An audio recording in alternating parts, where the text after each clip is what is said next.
નમસ્કાર, આપ જોઈ રહ્યા છો TV17 ન્યૂઝ ગુજરાતી. આપણી સાથે હું છું સુહાની. તો રાજકોટથી સમાચાર મળ્યા છે કે રાજકોટના ઉપલેટા તાલુકામાં મીરવદર ગામે વન વિભાગની ટીમ દ્વારા ભ્રષ્ટાચાર કરવામાં આવી રહ્યો છે.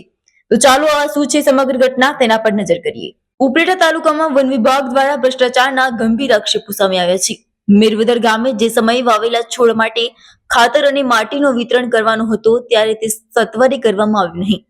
આ સાથે કમ્પ્લીટ બિલ્સે પણ ગેરકાયદેસર મંજૂરી મેળવી, જેનું પરિણામ હવે આ ખોટી ખર્ચની તપાસમાં ઉભરાયું છે. આ ઉપરાંત સુરક્ષા ફેન્સિંગ કાર્યમાં પણ ભ્રષ્ટાચારના પુરાવો મળી રહ્યા છે, જે સિમેન્ટ પોલ પર સ્થિત કરવામાં આવી રહ્યા છે. ખાખીજાડિયા રોડ પર ફોરેસ્ટ વિભાગના વન કવચ ફાર્મમાં પણ ભ્રષ્ટાચારના પ્રમાણ મળ્યા છે, જેમાં સરકારી નાણાંનો દુરુપયોગ થતો જણાયો છે. પર્યાવરણને અનુકૂળ સ્થિતિમાં જાળવવા માટે સરકારની યોગ્ય અને સંવેદનશીલ કાર્યવાહી મહત્વપૂર્ણ બની રહી છે. નહીંતર આ ભ્રષ્ટાચાર પર્યાવરણને ખતમ કરી દેશે.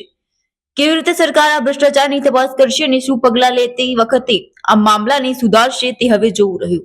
મારા વાઇફ છે, તાલુકા પંચાયતના પ્રમુખ છે, જેના પ્રતિનિધિ તરીકે મને ખબર પડેલ કે મેરવદર ગામમાં વનવાળાએ જે ભ્રષ્ટાચાર કર્યો છે તેને ઉજાગર કરવા માટે હું અહીંયા આવ્યો છું અને વિડીયો ઉતારેલ છે.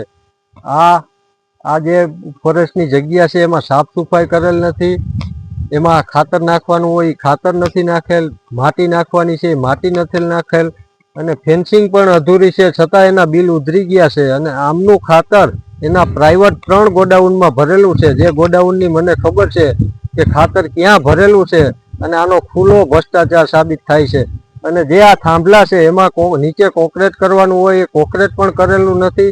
તમે જોઈ શકો છો આ થાંભલા. જે ભ્રષ્ટાચાર કર્યો એની પાછળનો ક્યાં અધિકારીએ ભ્રષ્ટાચાર કર્યો?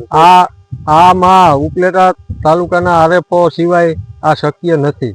જો એ આમાં મળેલ હોય તો જ આ ભ્રષ્ટાચાર થાય, નકર ન થાય. સાફ સફાઈના પૈસા ઉપડી ગયા છે, ખાતરના લઈ લીધા છે, માટીના લઈ લીધા છે, એ એક પણ કામ થયેલું નથી. અને તમે પાછળ જોઈ શકો છો કેટલા ઝાડવા ઉગેલા છે, અને એની વાયવા છે એ તો એક પણ ઉગેલ નથી. આ એમને જંગલ થઈ ગયું છે. માંગ છે કે આપણો આ ભ્રષ્ટાચાર જે એની કર્યો છે એને સજા મળવી જોઈએ.